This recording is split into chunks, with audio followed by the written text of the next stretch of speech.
Welcome to the training module for record keeping in group homes. The Department of Ageing, Disability and Home Care currently operates more than 330 group homes, caring for some 1,650 clients. By following the correct procedures for managing and archiving our clients' records, we can ensure they are able to be easily accessed by residential support workers, other carers, family members and medical staff when needed. The records management system is divided into a number of easy-to-remember stages, which are represented by colour-coded folders. The backbone of the records management system is the individual plan, which is a service planning and delivery tool that represents the contract for service between the client, their significant others and DADIC.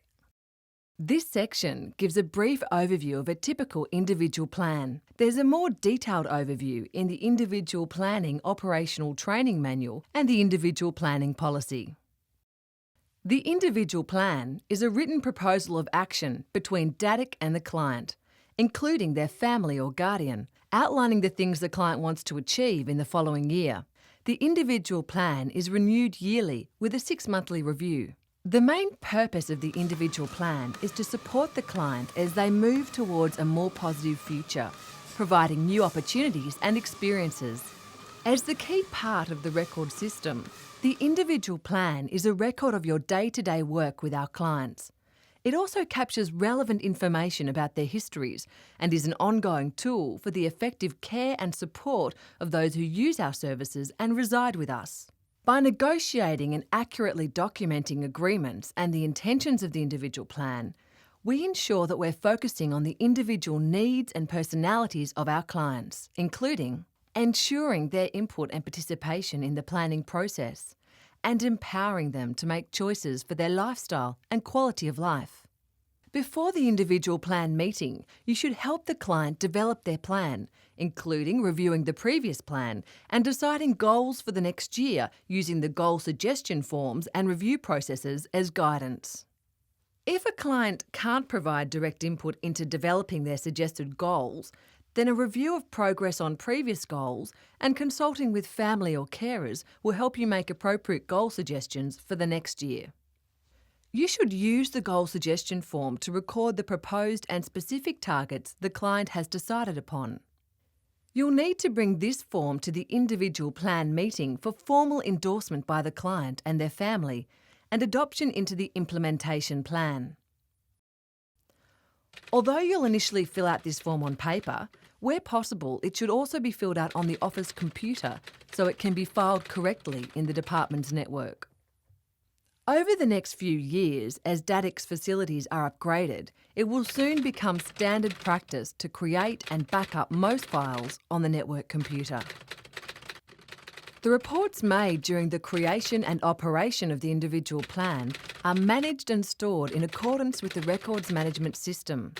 The procedures for client record keeping are practiced universally throughout DADIC for every client report or document filed, and are also supported by the Electronic Client Information System. By keeping records up to date and storing files so they can be easily accessed by medical or department staff, you can be sure that you're providing the highest level of service to the department and its clients. Because different information will take priority at different times in the client's care, the records management system is divided into a number of easy-to-remember stages, which are represented by colour-coded folders. The Secure Records Cabinet provides a fire-resistant storage layout that is common to all group homes in the state. The green Active folder on the upper shelf is used to store all current records, including all formal planning information for the client. As the key worker, you would have created the green folder when the system was implemented or when the client entered our care for the first time. The client's individual plan is stored here, as well as other current information. In most cases, these current documents will remain in the green folder for around 12 months until a new individual plan is implemented. As well as the individual plan, the green folder also includes current data relating to client information, risk profile, client profile, individual planning, behaviour intervention support, healthcare, medical forms, family interactions, and community access. By keeping this folder up to date and adding records in a timely manner, you can be certain that the right information is available for the client to receive the best possible care. It's worth noting that all original legal documents, such as birth certificates, funeral arrangements, and finance bonds, are always retained in the green active folder, even when new tabs and new documentation is placed into the folder. The archive pouch may be replaced with the replacement active tabs. However, the original documents should be transferred into it and remain within the active folder. When documents are no longer current or active, the superseded documents should be moved from the green active folder to the blue or red folders. The red folder is for medical documents, again only for those which have been replaced or updated. The blue history folder is for all superseded non-medical documents. These would include working copies of a client's will, behaviour management plans, and other official documents. You should refer to the system layout diagram for a reminder of what forms are located in what section or folders within the system. A client's red and blue folders should sit on the shelf below their green folder and would generally be able to hold information for an average period of 2 years. When the red and blue folders are full, you'll need to move the superseded records into an official Government Records Repository Type 1 box for archiving. The first step is to batch the records by removing the entire contents of the folder, along with the coded tabs. Then group them together and catalogue their contents using the batch notice contained in the record-keeping kit. This box should be held in the cabinet below the green, red and blue folders until the boxes are full and there are sufficient to make a consignment for shipment to the Government Records Repository for secondary storage or archiving.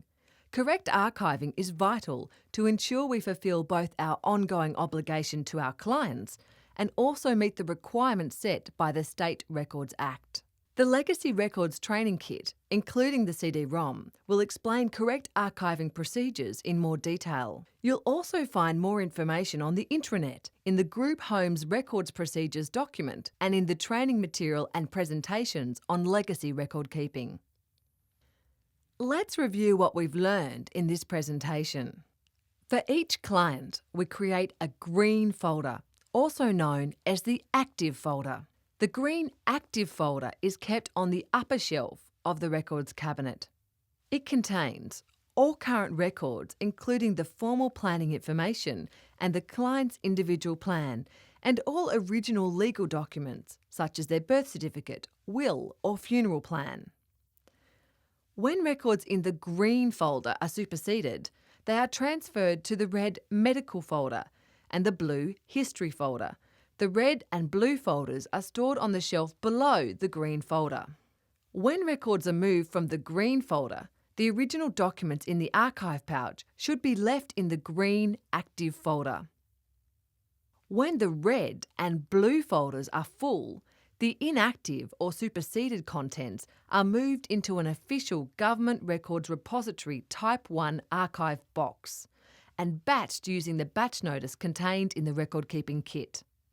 This box is stored on the shelf below the red and blue folders until it is full, and a consignment of boxes can be transferred to the Government Records Repository as per the Legacy Records processing procedures and instructions. The Government Records Repository is the Department's approved destination for records to be kept for long-term storage.